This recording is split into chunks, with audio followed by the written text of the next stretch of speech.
मंगलबार राष्ट्रिय सभाको दिगो विकास समिति बैठकमा भौतिक पूर्वाधार तथा यातायात व्यवस्था मन्त्री बसन्त कुमार नेमवाङले ट्र्याक र लेक निर्माणको काम सम्पन्न भइसकेको र भारत सरकारबाट रेलका लागि अर्डर समेत भइसकेको जानकारी दिनुभयो।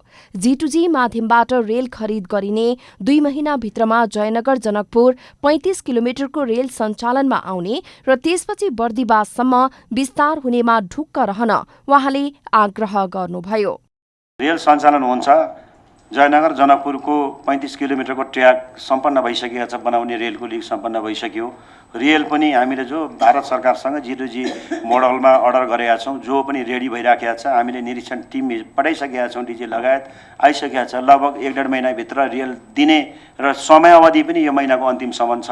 हामीले यसलाई क्लोज मोनिटरिङ गरेका छौँ, निरीक्षण गरेका छौँ। साउँदो धेरै होइन, अब 1-2 महिनाभित्र जयनगर जनकपुर रेल चल्छ। त्यो रेल बढ्दै ट्र्याक सम्पन्न हुँदै बर्दिवाससम्म जान्छ।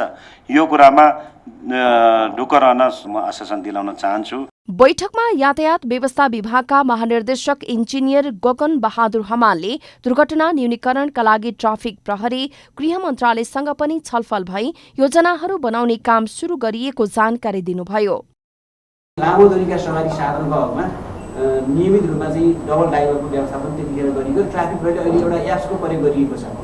एउटा चाहिँ हामीले उहाँहरूले मोबाइलमा फोटो खिच्नुहुन्छ, यताको ड्राइभर चाहिँ जुन ठाउँबाट चेन्ज गर्नु पर्यो त्यो ठाउँमा त्यो ड्राइभर चेन्ज भएको छ कि छैन भनेर अहिले चाहिँ सर्टेन रुटहरूमा, निश्चित रुटहरूमा त्यो व्यवस्था हामीले लागू गरेका छौँ। त्यो कार्यान्वयन भइरहेको छ।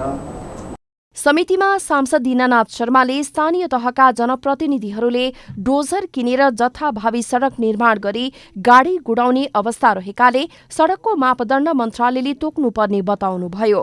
जनप्रतिनिधिहरूले डोजर किन्ने, अनि त्यो डोजर चाहिँ त्यतिकै बस्नलाई होइन, काम गर्नको लागि हो।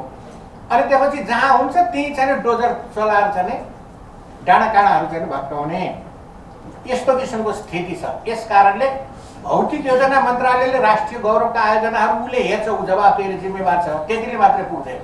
बैठकमा यातायात व्यवस्थित गर्न दिइएको निर्देशनको पालना भए नभएको विषयमा मन्त्री र यातायात व्यवस्था विभागका महानिर्देशकसँग छलफल भएको थियो।